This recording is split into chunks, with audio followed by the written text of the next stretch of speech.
Hello student, मैं Manish Malviya Anveera online school classes में आप सभी का स्वागत करता हूं। हम आज शुरू करने जा रहे हैं एग्रीकल्चर के बारे में, क्लास 12th की एग्रीकल्चर, ठीक है, जिसमें अपना इकाई पहले में पहला लेसन है सस्य विज्ञान के बारे में। खेती का जो विज्ञान है एग्रेनोनॉमी, ठीक है, एग्रेनोनॉमी के बारे में अपन चर्चा करने जा रहे हैं। सस्य विज्ञान, मृदा एवं बीज, ये तीनों आपस में किस प्रकार से संबंधित हैं, खेती, मृदा, बीज, उनके बारे में अपन चर्चा करेंगे। तो और कंटिन्यू क्लास अपन लेते रहेंगे। उम्मीद करूँगा कि आप हमारे साथ बने रहेंगे सभी स्टूडेंट और अपनी स्टडी को जारी रखेंगे। तो देखिए,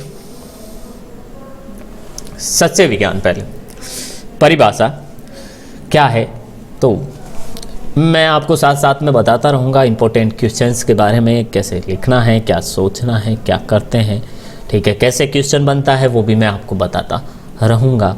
तो देखिए, शुरुआत में एक क्वेश्चन अगर बन जाए कि सस्य विज्ञान एग्रोनोमी, ठीक है, की परिभाषा बताइए, ठीक है। तो विज्ञान की वह शाखा जिसमें फसल उत्पादन व मृदा प्रबंधन के सिद्धांत तथा क्रियाओं का अध्ययन किया जाता है, उसे अपन क्या कहते हैं, सस्य विज्ञान कहते हैं, ठीक है, उसे अपन क्या कहते हैं, सस्य विज्ञान कहते हैं। तो देखिए, विज्ञान की वह शाखा जिसमें अपन फसल उत्पादन, मृदा प्रबंधन के सिद्धांतों, क्रियाओं का अध्ययन किया जाता है, उसे अपन सस्य विज्ञान कहते हैं या खेती के जो विज्ञान कहते हैं। तो विज्ञान की कौन सी शाखा जिसमें अपन फसल उत्पादन का भी अध्ययन करें, साथ में मृदा के प्रबंधन, फसल कहाँ उगाते हैं अपन, खेत में, मृदा में ही उगाते हैं, तो उसका प्रबंधन कैसे करें, और क्रियाओं का अध्ययन, कौन कौन सी क्रियाएं खेती के अंदर की जाती है उनका अध्ययन किया जाता है, उसे अपन सस्य विज्ञान कहते हैं, उसे अपन सस्य विज्ञान कहते हैं। अब सस्य विज्ञान जो एग्रोनॉमी शब्द की उत्पत्ति ग्रीक भाषा से के शब्द एग्रोनॉमस से हुई है। सवाल ये भी पूछ ले, अगर सस्य विज्ञान डायरेक्ट आपको एक नंबर की परिभाषा पूछ ले, या फिर कई बार इसका जो नाम होता है इंग्लिश, और आजकल ये कई बार ऐसा होता है कि एग्ज़ाम में आपको सस्य विज्ञान देकर परिभाषा नहीं पूछते, आपको पूछेंगे ये इंग्लिश टर्म देकर, इंग्लिश टर्म को लिख लेंगे ऐसे,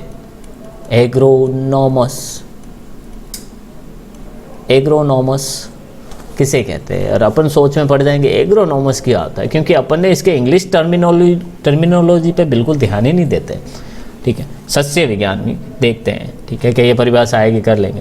परिभाषा आपको याद होती है सस्य विज्ञान की, लेकिन आपको उसका सस्य विज्ञान का इंग्लिश टर्म नहीं याद होता, इंग्लिश टर्म याद नहीं होता, तो आप वहाँ पर फंस जाते हो। तो साथ में ये जो भी परिभाषाएं हैं, डेफिनेशन अपन देखते हैं, जो भी मेन हाइलाइट्स पॉइंट्स हैं, उनका इंग्लिश टर्म भी ज़रूर याद रखें साथ में, ठीक है।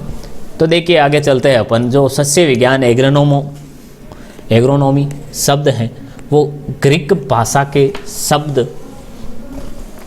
एग्रोनॉमस से हुई है इसकी उत्पत्ति। ये जो एग्रोनॉमस शब्द है वो दो शब्दों के युग्म से बना, या दो शब्दों से बना, एक एग्रोस प्लस दूसरा है नोमोस। एग्रोस का अर्थ होता है ज़मीन या भूमि, तथा नोमोस का अर्थ होता है प्रबंधन। तो सस्य विज्ञान का अगर अपन एग्रोनॉमस से अर्थ निकाल दे तो भूमि का प्रबंधन। तो विज्ञान की इस शाखा में भूमि के प्रबंधन के साथ साथ फसल उत्पादन भी आधुनिक व श्रेष्ठ विधियों का संयोजन है। विज्ञान की इस शाखा में आज क्या करते हैं अपन, के भूमि का प्रबंधन तो करते हैं, लेकिन साथ साथ में जो आधुनिक और श्रेष्ठ विधियाँ आज काम में आ रही है, आज जो टेक्निक्स अपन काम में ले रहे हैं खेती में, उनका भी अध्ययन किया जाता है। अतः व्यापकता में अपन ये कह सकते हैं कि उचित होगा कि सस्य विज्ञान भूमि प्रबंधन के साथ साथ फसलों उत्पादन के सिद्धांतों का अध्ययन करने वाली विज्ञान की महत्वपूर्ण शाखा है। अपन कह सकते हैं कि सिर्फ भूमि प्रबंधन ही नहीं है, फसलों उत्पादन के सिद्धांतों का भी अध्ययन करने की विज्ञान की एक बहुत महत्वपूर्ण शाखा है। कौन सी? अपनी सस्य विज्ञान। कौन सी? सस्य विज्ञान के बारे में, ठीक है। आगे देखिए आप, फिर है महत्व व कार्य क्षेत्र। अब ये जो सस्य विज्ञान है उसका महत्व कहाँ है, और महत्व के साथ साथ इसका कार्य क्षेत्र कौन सा, इसका दायरा कितना है इस शाखा का, कि इस शाखा के क्षेत्र में क्या क्या चीज़ें आती है वो देखते हैं। तो सस्य विज्ञान को अपन कला विज्ञान व व्यवसाय के रूप में जाना जाता है। खेती करना एक कला है, एक कलाकार ही कर सकता है। किसान की वो कला है कि वो किस प्रकार से खेती के द्वारा, फसलों के द्वारा वहाँ से अनाज धान उगाता है। और विज्ञान की टेक्निक कई सारी काम में आती है, तो विज्ञान भी है। और इससे बेचकर कई लोगों का घर पेट चलता है, ठीक है, घर बार चलता है, तो उसे अपन व्यवसाय बिजनेस भी कहते हैं। कृषि संपूर्ण जनसंख्या के जीवन का आधार है। कृषि जो है वो पूरी जनसंख्या के जीवन का आधार होता है। भारतवर्ष में जनसंख्या का एक बड़ा भाग सीधे सीधे कृषि व्यवसाय से जुड़ा है, जिसमें फसलों उत्पादन बहुत ही प्रमुख है, ठीक है। अब भारत में जनसंख्या का एक बड़ा सीधे सीधे भारत को की जो जनसंख्या है उसका बहुत ही बड़ा भाग, यानी बहुत ही ज़्यादा लोग भारत के क्या होते हैं, कृषि से जुड़े हुए हैं। कृषि को बिजनेस के रूप में चलाते हैं, यानी कि खेती करते हैं, उनको बेचते हैं, और उगने वाली जो फसलें होती हैं, अनाज होते हैं, धान, जो भी फसल वो उगाते हैं, उनको बेचते हैं और अपनी आजीविका कमाते हैं, ठीक है। तो फसलों उत्पादन बहुत, और भारत को वैसे भी क्या कहा जाता है, आपने सुना होगा, भारत को कहा जाता है कृषि प्रधान देश या राष्ट्र। यानी भारत में सबसे ज़्यादा कहीं कृषि होती है तो वो भारत में ही होती है पूरी दुनिया। अब जो कृषि विज्ञान में सस्य विज्ञान का सबसे अधिक महत्व स्थान है, क्योंकि खेत में उगाई जाने वाली सभी प्रकार की फसलों के उत्पादन का विज्ञान सस्य विज्ञान है। अब सभी प्रकार की जो फसलें अपन खेत में उगाते हैं उन सबका विज्ञान सस्य विज्ञान है। कैसे कि खेत में अपन जो भी क्रियाएं करते हैं, अपन को बस नॉर्मल सा दिखाई देता है कि भाई खेती करनी, नॉर्मल सा क्या है, बीज बो दिया, उग गए, पानी देते रहो, सुबह शाम खाद दे दी, और फिर क्या कर लिया अपन ने, और 2 4 6 महीने बाद फसल आ जाएगी, काट लेंगे, बेच देंगे। इतना कहने जितना सिंपल नहीं होता है खेती। कई सारी टेक्निक्स होती हैं, सिंचाई की अलग टेक्निक्स है, गुड़ाई की अलग टेक्निक्स हैं, ठीक है, जुताई की अलग टेक्निक है, कटाई की अलग टेक्निक्स हैं, अलग अलग मशीनें हैं। तो ये पूरा विज्ञान है। एक खेती करना बहुत ही बड़ा कला और विज्ञान है। सस्य विज्ञान में आगे देखिए, सस्य विज्ञान में जल, वायु, भूमि एवं पौधों के वातावरण को प्रभावित करने वाले सभी कारकों का क्रमबद्ध अध्ययन एवं अनुसंधान होता है, ठीक है। अब विज्ञान में अपन क्या कार्य करते हैं, क्या होता है, इसका क्षेत्र क्या है कि तो जल हमारी खेती को, फसल को जल कैसे प्रभावित करेगा, ठीक है, वायु कैसे प्रभावित करेगी, भूमि कैसे प्रभावित करेगी, पौधे के वातावरण का पौधे पर क्या प्रभाव पड़ेगा, इन सब का अध्ययन, वो भी क्रमबद्ध अध्ययन किया जाता है। ये क्रमबद्ध अध्ययन और अनुसंधान खोज है सस्य विज्ञान। सस्य विज्ञान द्वारा भूमि प्रबंधन, बीज, खाद, उर्वरक, सिंचाई, खरपतवार नियंत्रण, पौधा संरक्षण आदि की फसल उत्पादन प्रयोग हेतु जानकारी मिलती है। अब सस्य विज्ञान में हमें ये सब जानकारी मिलती है कि कौन सी फसल के लिए कैसी भूमि उचित है, उस भूमि का पीएच क्या होना चाहिए, ठीक है, बीज कैसे चाहिए होंगे अपन को, खाद और उर्वरक कौन सी डालनी है, सिंचाई कब करनी है, कैसे करनी है, कितनी मात्रा में करनी है, खरपतवार जो उगते हैं इसमें वो कौन कौन से, वो खरपतवार उगते हैं तो उनका नियंत्रण कैसे कर सकते हैं, पौधों का संरक्षण कैसे कर सकते हैं। तो ये सब चीज़ें क्या होती हैं, हम करते हैं, ये सब चीज़ें हम करते हैं, ठीक है। ये सब की जानकारी हमें कहाँ से मिलती है, सस्य विज्ञान से। तो सस्य विज्ञान विषय में समाहित ज्ञान व विज्ञान के माध्यम से फसलों उत्पादन को सरलता व सुगमता से संपादित कर अधिक से अधिक उपज ली जा सकती है। तो फसलों उत्पादन को सरलता और सुगमता से संपादित किया जा सकता है। किसके द्वारा, सस्य विज्ञान के अंदर जो ज्ञान है उसके द्वारा अपन सरलता और सुगमता से उत्पादित कर सकते हैं। देखिए, मानव व पशुओं की मूल आवश्यकता खाद्यान्न। अब मानव हो या पशु हो, उनकी मूल आवश्यकता क्या है, खाद्यान्न। खाने के लिए मनुष्य को अन्न चाहिए तो पशुओं को चारा चाहिए। वह वस्त्रों की आपूर्ति एक जटिल विषय है, ठीक है, चाहे मानव हो चाहे पशु हो, वस्त्रों की आपूर्ति, खाद्यान्न, खाने के लिए अन्न, पशुओं के लिए चारा, ये बहुत ही जटिल विषय है, ठीक है। और कुछ ना हो तो चल जाए, एक बार तो अगर कपड़े भी ना हो तो भी चल जाए जिंदगी, ठीक है, क्योंकि आदिवासी थे तो कपड़े कहाँ थे, कपड़े नहीं थे, लेकिन फिर भी वो ज़िंदगी जी रहे थे। लेकिन अगर खाने के लिए अन्न और जल ना हो तो क्या करो, तो कितने टाइम तक जीवित रह सकोगे, ठीक है। तो यह एक जटिल विषय है। सस्य विज्ञान सिद्धांतों के माध्यम से फसलों की उत्पादकता में अभिवृद्धि करके इन आवश्यकताओं की पूर्ति की जा सकती है। अब सस्य विज्ञान के जो सिद्धांत हैं, इस विज्ञान की शाखा में जो विभिन्न प्रकार के सिद्धांत हैं, उनका उपयोग करके अपन इन आवश्यकताओं को, खाद्यान्न, पशु चारा, वस्त्रों की आवश्यकताओं को अपन पूरी कर सकते हैं। सस्य विज्ञान एक गतिक विषय है, ये स्थिर विषय नहीं है कि इसमें कभी कुछ चेंज नहीं होगा, चेंज होता है, गति होता है। ये परिवर्तनशील विषय है, इसका जो ज्ञान है वो लगातार नई नई खोजों के साथ परिवर्तित होता रहेगा। ये एक गतिक विषय है। ज्ञान के अभ्युदय के साथ साथ पौधा, पारिस्थितिकी व कृषि क्रियाओं के विकास से फसल उपज व गुणवत्ता में वृद्धि होती है। अब ज्ञान के अभ्युदय के साथ साथ, ज्ञान के अभ्युदय के साथ साथ का मतलब होता है जैसे जैसे ज्ञान, सस्य विज्ञान में नई नई खोजें, नई नई टेक्निक, नए नए गुण जुड़ते जाते हैं, नया नया ज्ञान जुड़ता जाता है, तो उससे पारिस्थितिकी व कृषि क्रियाओं के विकास से होता है और उस विकास से फसल की उपज व गुणवत्ता में वृद्धि होती है। फसल के उत्पादन बढ़ता है, गुण बढ़ते हैं फसलों में। प्राकृतिक संसाधनों के प्रबंधन ने सस्य विज्ञान को परंपरागत दायरे से बाहर निकालकर एक नया स्वरूप प्रदान किया है। परंपरागत दायरे से क्या होगा, बाहर निकाला और एक नया स्वरूप प्रदान किया।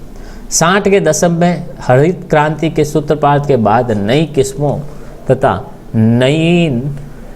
तथा नवीन सिंचाई, उर्वरक व पौध संरक्षण प्रबंधन का युग प्रारंभ हुआ, जिसमें सस्य विज्ञान की महती भूमिका रही। 1960 में जब हरित क्रांति का प्रारंभ हुआ तो उसके बाद से फसलों में नई नई टेक्निक्स आई है, सिंचाई, उर्वरक, पौधा संरक्षण का नया युग प्रारंभ हुआ, नया काल प्रारंभ हुआ, ठीक है, जिससे सस्य विज्ञान और ही ज़्यादा बढ़ता गया, और ही ज़्यादा खेती का जो ये विज्ञान है वो और ही ज़्यादा महत्वपूर्ण होता गया।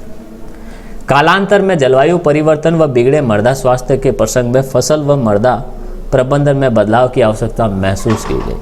आगे चलकर क्या किया गया, तो आगे चलकर जलवायु में बड़े बड़े परिवर्तन हुए, विभिन्न प्रकार की जो चीज़ें हुई, बड़े परिवर्तन, जिससे मृदा के स्वास्थ्य, मृदा की जो गुणवत्ता थी वो धीरे धीरे बिगड़ने लगी। तो उसके सुधार के लिए विभिन्न जो टेक्निक्स खोजें की गई, उसकी आवश्यकता भी महसूस हुई कि भाई अब मृदा अगर बिगड़ रही है, तो अगर मृदा का जो गुण बिगड़ रहे हैं, मृदा का संगठन बिगड़ रहा है, पीएच में परिवर्तन हो रहा है, तो उस पर उगाई जाने वाली फसलों के अंदर भी परिवर्तन हो रहा है, उनकी गुणवत्ता में कमी आ रही है, ठीक है। तो फिर अब इसके उपचार की, इसमें बदलाव की जो आवश्यकता महसूस हमें हुई, ठीक है।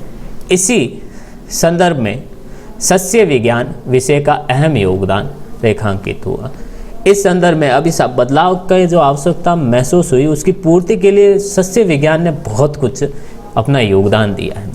अब सस्य विज्ञान द्वारा कर्षण, उन्नत बीज, खाद व उर्वरकों, सिंचाई व खरपतवार प्रबंधन, फसल संरक्षण, कटाई, गहाई, भंडारण व प्रक्रमण जैसे जटिल विषयों का समाधान कर न केवल खाद्य सुरक्षा प्राप्त की जा सकती है, अपितु अधिक उत्पादन कर आय का टिकाऊ स्रोत बनाया जा सकता है। अब जो सस्य विज्ञान द्वारा अपन क्या कर सकते हैं, उन्नत बीजों का चुनाव कर सकते हैं कि सस्य विज्ञान से अपन को पता चलता है कि हम जो फसल बो रहे हैं और हमारे पास जो खेत है, उसकी जो मिट्टी है वो किस प्रकार की फसल के लिए उपयोगी है, वो अपन पता कर सकते हैं। उसका पता लगाने से अपन सही बीजों का, सही फसल का चुनाव कर सकते हैं हमारे खेत के अनुसार, ठीक है। कटाई का समय अपन अलग कर सकते हैं, गुहाई का समय अपन निर्धारित कर सकते हैं, सिंचाई किस समय कितनी मात्रा में करनी है वो भी अपन निश्चित कर सकते हैं। जो भी खरपतवार, अनावश्यक जो पौधे फसलों के साथ उगाते हैं, उनका नियंत्रण कैसे करना है, कौन सी दवाइयों का छिड़काव करना है, वो भी अपन कर सकते हैं। और इससे अपन टिकाऊ स्रोत बनाया जा सकता है का मतलब ये होता है कि खेती फिर एक जुआ नहीं रहेगा, कि जैसे खेती को अपन को मौसम का जुआ माना जाता है कि भाई जब टाइम पे बारिश का जुआ, अगर समय पर अच्छा मौसम रहे और अच्छी बारिश हो जाए तो अच्छी फसल हो जाती है, ठीक है। लेकिन नहीं, बाद में अपन इसको एक टिकाऊ स्रोत बना सकते हैं, आजीविका कमाने का एक परमानेंट स्रोत भी बन सकता है, जिसमें मौसम कैसा भी हो उस मौसम के हिसाब से फसलों को बोक कर अपन क्या कर सकते हैं, इसको आजीविका कंटिन्यू बनाई जा सकती। साथ ही कृषि के माध्यम से उद्योगों को कच्चे माल की आपूर्ति सुनिश्चितता के साथ साथ रोजगार के अवसरों को बढ़ाया जा सकता है। अब बढ़िया से अच्छे से खेती होती रहेगी, सब चीज़ें अच्छे से होती रहेगी, तो नए नए कच्चे जो माल है वो भी लगातार उत्पादित होते रहेंगे। तो उन कच्चे माल का उपयोग जिन फैक्ट्रियों में, जिन उद्योगों में किया जाता है, वहाँ पर उनकी आपूर्ति भी अच्छे से होती रहेगी। और वहाँ पर आपूर्ति होती रहेगी अच्छे से, तो वहाँ पर जो मज़दूर सभी लोग जो काम कर रहे हैं उनकी भी आजीविका कंटिन्यू बनती रहेगी। तो ये एक श्रृंखला, एक चैन की तरह चलता रहता है। अतः सस्य विज्ञान को निम्न क्षेत्र निर्धारित किए गए। इसलिए सस्य विज्ञान के जो क्षेत्र निर्धारित किए गए कि सस्य विज्ञान के कौन कौन से क्षेत्र हैं जहाँ पर ये उपयोगी है। तो पहले देखो, निम्न क्षेत्रों में सस्य विज्ञान की आवश्यकता है। पहला है कृषि उत्पादन में, खेती में। दूसरा नियोजन में, विभिन्न प्रकार के नियंत्रण कार्यों में। तीसरा व्यवसाय में, बिजनेस कार्यों में। अब विभिन्न प्रकार के जो खेती के ऊपर बिजनेस है, जैसे कच्चे माल का उत्पादन है, तो वो भी एक बिजनेस की तरह काम में लिया जाता है। तो उस व्यवसाय में इसकी आवश्यकता है, और उद्योगों में काम में लिया। तो ये जो 4 क्षेत्र हैं वहाँ पर सस्य विज्ञान की बहुत ही ज़्यादा आवश्यकता है, क्योंकि सस्य विज्ञान का अगर नॉलेज नहीं होगा तो अच्छे से हर चीज़ का उत्पादन नहीं हो पाएगा। तो पहले अपन देखते हैं कृषि उत्पादन में सस्य विज्ञान किस प्रकार से आवश्यक है। फसलों उत्पादन कृषि का सबसे महत्वपूर्ण अंग है, खेती का सबसे महत्वपूर्ण अंग है। किसी भी राष्ट्र की प्रगति का प्रथम सूचक है वहाँ का खाद्यान्न उत्पादन, उत्पादकता एवं खाद्य सुरक्षा। तो किसी भी राष्ट्र की प्रगति का, विकास का, उन्नति का, डेवलपमेंट का जो पहला सूचक है वो क्या है कि वहाँ के खाद्यान्न उत्पादन कितना है। क्योंकि जितने ज़्यादा जो खाद्यान्न का उत्पादन होगा उतने ही ज़्यादा वो देश आत्मनिर्भर होगा। खाद्यान्न उत्पादन होगा तो वहाँ पर भूखमरी नहीं होगी, वहाँ पर सभी के लिए जो सब चीज़ें हैं खाने पीने की वो अवेलेबल होगी अच्छे से, तो वहाँ पर सभी व्यक्ति अच्छे से आगे के दूसरे काम कर सकते हैं। ठीक है, उत्पादकता और खाद्य की सुरक्षा। अब कई बार उत्पादन तो बहुत ज़्यादा हो रहा है अनाज का, खाने का, ठीक है, खाद्यान्न का, फसलों का, लेकिन उनकी सुरक्षा सही ढंग से नहीं हो रही। ठीक है, तो सुरक्षा होना भी जरूरी है। विभिन्न फसलों की खेती में सस्य क्रियाओं का योगदान सर्वाधिक महत्वपूर्ण है। ठीक है, खेत की तैयारी, उन्नत किस्मों का चुनाव, बुआई, पोषक तत्व। विभिन्न फसलों की खेती में सस्य क्रियाओं का योगदान बहुत ही ज़्यादा है।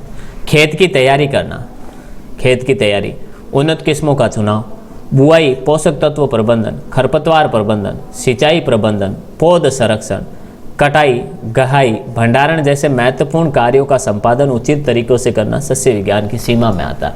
ये सब क्रियाओं को अच्छे तरीके से, अच्छे टेक्निक के द्वारा, अच्छी विधियों द्वारा करना सस्य विज्ञान की सीमा में आता है। दूसरे शब्दों में उचित सस्य प्रबंधन ही फसलों उत्पादन का आधार है। उचित प्रकार से खेती के प्रबंधन करना ही फसल के उत्पादन का जो आधार है कि कितना मात्रा में, कितनी अच्छी तरीके से फसल का उत्पादन होगा, ये किस पर निर्भर करता है? ये निर्भर करता है वहाँ के फसल के प्रबंधन पर। ठीक है, खेती के प्रबंधन पर किस प्रकार किया गया है उस पर निर्भर करता है। अनेकों प्रयोग के सारांश को संजोते हुए प्रत्येक फसल के क्षेत्रवार अथवा जलवायु के अनुसार उन्नत कृषि विधियाँ तैयार कर फसलों उत्पादन को वैज्ञानिक आयाम दिया गया। अब विभिन्न प्रकार की जो जलवायु क्षेत्र, उनके अनुसार कौन सी फसल उगानी है, कब उगानी है, कितनी मात्रा में उगानी है, किस तरीके से उगानी, इन सब के कुछ नियम बनाए गए, आयाम, कानून बनाए गए हैं सस्य विज्ञान। राष्ट्र की बढ़ती जनसंख्या के अनुरूप खाद्यान्न उत्पादित करके ही खाद्य सुरक्षा का लक्ष्य साधा जा सकता है। दूसरा कोई तरीका नहीं है। जनसंख्या जिस हिसाब से बढ़ रही है, लगातार बढ़ती जनसंख्या, तो सबके लिए खाने की उपलब्धता होना जरूरी है। अब खाने की उपलब्धता कैसे हो सकती है? जब खाना, अनाज को, अन्न, खाद्यान्न को अपन उगाएंगे, इन सबको जब अच्छे से उगाते हैं, इन सबको उगाया जाता है, तो क्या करते हैं अपन? लक्ष्य साधा जा सकता है। ठीक है, राष्ट्र की तो ये एक ही तरीका है, खाद्यान्न उगाएंगे तभी खाने के लिए मिलेगा, दूसरा कोई तरीका नहीं है। अविकसित देशों में किसान फसल जीवन निर्वाह के लिए उगाते हैं। वे अपनी दैनिक जीवन की आवश्यकताओं की पूर्ति हेतु या भोजन के लिए अन्न प्राप्त करने के लिए खेती करते हैं। जो अविकसित देश होते हैं, ठीक है, वो क्या करते हैं? वहाँ के किसान सिर्फ फसल इसलिए उगाते हैं कि उनके खुद की जो खाने की आपूर्ति हो जाए, दूसरा कुछ नहीं, दूसरा उनका कुछ भी नहीं है, कहाँ बस जीवन निर्वाह हो जाए, खाने के लिए घर में अनाज पड़ा रहे, बाकी उनको दूसरे से कोई मतलब नहीं है। जबकि विकासशील जो देश होते हैं में कुछ किसान अधिकतम मुनाफे के उद्देश्य, जो विकासशील देश होते हैं वो ये सोचते हैं, क्या सोचते हैं? वो सोचते हैं कि भाई अपना बस अच्छे से बेच के मैं लाभ कमा सकूं, ठीक है, पैसे कमा सकूं, तथा कुछ किसान होते हैं वो जीवन निर्वाह के लिए फसल का उत्पादन करते हैं। कुछ तो क्या करते हैं कि बस मेरी चल जाए, मेरा घर में अनाज पड़ा रहे, मैं आराम से खाने लायक अनाज, जितना अपन को आवश्यकता है घर वालों को खाने की उतना अनाज हमारे रहे। जबकि दूसरे लोग क्या सोचते हैं, कुछ किसान ये सोचते हैं कि इनको बेचकर फसल उगाऊंगा, जो भी खाद अनाज होगा उसको बेचकर मैं क्या करूँगा, अच्छे से मुनाफा कमा सकता हूँ, लाभ कमा सकता हूँ। ठीक है, तो पहला तो था ये अपना कृषि उत्पादन क्षेत्र में सस्य विज्ञान का आवश्यकता क्यों है। अब नियोजन के क्षेत्र में कैसे है, हमारे राष्ट्र में वर्तमान में अनेक कृषि विश्वविद्यालय कृषि शिक्षा, शोध व प्रसार में रहते हैं। हमारे देश में आज के समय कई सारे ऐसी कृषि के विश्वविद्यालय हैं, खोज अनुसंधान केंद्र हैं, सब चीज़ें। यहाँ से जिस मानव संसाधन को विकसित किया जा रहा है उन्हें अनेक प्रकार के रोजगार के अवसर प्राप्त होते हैं। यहाँ से जो कृषि विश्वविद्यालय से जो पढ़ के स्टूडेंट है वो पढ़ रहे हैं तो उनको अलग अलग जगहों पर रोजगार के जॉब के अवसर मिलते हैं। अब ऐसे कौन कौन से हैं आपके लिए भी उपयोगी है कि आप जो ये एग्रीकल्चर सब्जेक्ट लेके पढ़ रहे हो वो आपको आगे कहाँ ले जाएगा, कहाँ आपको उसमें जॉब मिल सकती है, आपका फ्यूचर कहाँ जा सकता है। तो देखिए, पहला आप कृषि में शिक्षण करवा सकते हैं, खेती नए नए विद्यालयों में स्कूलों में पढ़ा सकते हैं। अनुसंधान या प्रसार कार्य हेतु, अनुसंधान और प्रसार कार्य हेतु खोज के लिए अपन काम में ले सकते हैं। बैंक में कृषि सलाहकार, कृषि अधिकारी हेतु आपका फ्यूचर ये भी हो सकता है कि आप ये एग्रीकल्चर पढ़ के आगे कृषि के सलाहकार या अधिकारी बन जाएं, वो भी बैंक में। उर्वरक कंपनियों में जैसे इफ्को, क्रिप्को आदि में सस्य विज्ञान हेतु आप उर्वरक कंपनियां होती हैं जो उर्वरक बनाती है, उनमें वहाँ पर आप जाकर जॉब अपना ले सकते हैं। ठीक है, निंदानाशी रसायन बनाने वाले कंपनियों में, जो निंदानाशी का मतलब यहाँ पे यह है कि जो पीड़कनाशी, कवकनाशी, जो हानिकारक जीव जंतु, सूक्ष्म जीव लगते हैं, रोग लगते हैं, तो उनको मारने के लिए कई सारी दवाइयाँ बनाई जाती हैं। तो आप इसमें अध्ययन करके, सस्य विज्ञान में अध्ययन करके क्या कर सकते हैं, वहाँ जाकर उनकी कंपनियों में जॉब कर सकते हैं। पौध वृद्धि हेतु हार्मोन्स, ऑक्सीजन या कृषि में काम आने वाले पदार्थ, रसायन बनाने वाली कंपनियों में भी आप जॉब कर सकते हैं। तो ये नियोजन का क्षेत्र में सस्य विज्ञान की आवश्यकता है। अब ये सस्य विज्ञान से आपको पता चलेगा कि कौन सी जॉब आपके लिए उपयुक्त है, आप क्या करके क्या कर सकते हैं, कौन से क्षेत्र में क्या काम आता है। व्यवसाय में एक कृषि स्नातक जिसे सस्य विज्ञान की सिद्धि प्राप्त है, कृषि जनित व्यवसाय में एक सफल व्यक्तित्व साबित हो सकता है। अब व्यवसाय में क्या होता है, एक कृषि स्नातक का मतलब क्या होता है, जिसे सस्य विज्ञान की सिद्धि प्राप्त होती है। ठीक है, स्नातक का मतलब जो डिग्री कर ले सस्य विज्ञान में, खेती में, तो वह एक सफल व्यक्तित्व साबित हो सकता है कि इसमें कृषि जनित व्यवसाय यानी खेती पर निर्भर रहने वाले विभिन्न व्यवसायों में ये क्या कर सकता है, एक सफल व्यक्ति साबित हो सकता है। कृषि से जुड़े कुछ व्यवसाय जहाँ सस्य विज्ञान अहम योगदान देता है निम्नानुसार है। अब कृषि से जुड़े कुछ व्यवसाय है जहाँ पर क्या होता है, सस्य विज्ञान बहुत ही ज़रूरी होता है, एक महत्वपूर्ण अंग होता है। वो कौन कौन से, एग्रो इंडस्ट्रीज, खेती से संबंधित जो भी दवाइयाँ वगैरह सब बनाई जाती है, एग्रो इंडस्ट्री। खाद, बीज, कृषि दवाइयों, यंत्रों आदि का व्यापार करने वाले में आप वहाँ जा सकते हैं, वहाँ आपका ये नॉलेज काम आएगा। कृषि पैदावार का लेन देन का व्यापार। ठीक है, देखिए आगे उद्योगों में अब सस्य विज्ञान कैसे उपयोगी है। भारत की अर्थव्यवस्था के 3 स्तंभ होते हैं, एक तो खेती, एक व्यापार और एक उद्योग। ठीक है, ऐसे कई उद्योग है जिनमें कच्चे माल की आपूर्ति कृषि उत्पादन से ही संभव है। ऐसी कई फैक्ट्रियाँ, ऐसे कई उद्योग है जिनमें जो कच्चा माल पाया आवश्यकता होती है कच्चे माल की, वो सिर्फ और खेती से ही प्राप्त किया जा सकता है, दूसरा कोई ऑप्शन नहीं है, दूसरा कोई ऑप्शन नहीं। ठीक है, अन्य शब्दों में सस्य विज्ञान ज्ञान पर आधारित फसलों उत्पादन उद्योग जगत का पूरक है। अन्य शब्दों में अपन कहें तो सस्य विज्ञान क्या है, वो ज्ञान पर आधारित फसलों उत्पादन उद्योग जगत का पूरक है, उसका साथी है। ठीक है, दोनों एक दूसरे पर निर्भर हैं। ऐसे कुछ उद्योग निम्नलिखित हैं, जैसे विभिन्न उद्योगों के लिए कच्चे माल की पूर्ति हेतु फसल उगाकर कैसे। ठीक है, विभिन्न उद्योगों के लिए जो कच्चा माल चाहिए होता है वो उसकी फसल उगा लेते हैं। जैसे डेयरी उद्योग के लिए चारे की फसल बहुत ज़रूरी होती है। ठीक है, अब जो डेयरी उद्योग करते हैं, डेयरी उद्योग का मतलब जो गाय भैंस से पालते हैं, तो वह चारा तो चाहिए होगा गाय भैंस को खिलाने के लिए, तो अपन चारे को उगाकर उनको बेचकर अपनी आजीविका कमा सकते हैं। अब गुड़ शक्कर उद्योग के लिए गन्ना चुकंदर की फसलें ज़रूरी होती हैं, तो अपन ये गन्ना और चुकंदर की फसलें उगाकर फिर उनको कच्चे माल के रूप में गुड़ शक्कर उद्योगों वालों को, फैक्ट्री वालों को बेच सकते हैं। वस्त्र उद्योग के लिए कपास की फसल ज़रूरी होती है, कपास की फसल उगाकर अपन वस्त्र उद्योग में जो कच्चा माल चाहिए होता है उनको वो दे सकते हैं। आगे देखिए, बीड़ी सिगरेट उद्योग के लिए तंबाकू की आवश्यकता होती है, निकोटीन तंबाकू की आवश्यकता होती है, तो तंबाकू की फसल उगाकर अपन कच्चा माल उनको दे सकते हैं, बीड़ी सिगरेट बनाने वालों को। दवा उद्योग के लिए औषधीय पौधे उगाकर कई प्रकार के औषधीय जैसे तुलसी वगैरह ये सब, ठीक है, तो ये औषधीय पादप होते हैं जिनसे दवाइयाँ बनाई जाती है। मसाला उद्योग के लिए जैसे जीरा, धनिया, हल्दी, मिर्च, अजवाइन आदि फसलें। मसाला उद्योग होता है, उनमें मसाला बनाने के लिए जो फसलें चाहिए होती हैं, जीरा, धनिया, हल्दी, इनको उगाकर अपन क्या कर सकते हैं, आजीविका कमा सकते हैं। अब दूसरा देखिए, फसल उत्पादन में प्रयोग किए जाने वाले साधनों के लिए उद्योग, ठीक है। अब फसल निर्माण में जो भी प्रयोग किए जाते हैं, ठीक है, साधन, उनका अपन उगाकर क्या कर सकते हैं, उद्योग कर सकते हैं। जैसे खाद उर्वरक उद्योग में विभिन्न प्रकार की जो चीज़ें चाहिए होती है वो अपन उगा सकते हैं। बीज उत्पादन उद्योग कर सकते हैं अपन। पौधों का संरक्षण रसायन उद्योग, नई नई दवाइयाँ बनाने का। पौध वृद्धि कारक रसायन उद्योग, ठीक है। निंदानाशी रसायन उद्योग, सिंचाई के साधनों और यंत्र निर्माण उद्योग, कृषि में प्रयोग होने वाले विभिन्न यंत्र आदि। तो देखिए, औजार आदि के उद्योग अपन कर सकते हैं। अब ये तो थी अपने सस्य विज्ञान की चर्चा की अपन ने, ठीक है। अब अपन पढ़ेंगे विभिन्न मृदा उर्वरता एवं उत्पादकता के बारे में कि मृदा की तो उपजाऊपन की क्षमता होती है, उपजाऊपन है, और उत्पादकता पर क्या निर्भर करता है, कैसे निर्भर करते हैं, वो अपन पढ़ेंगे।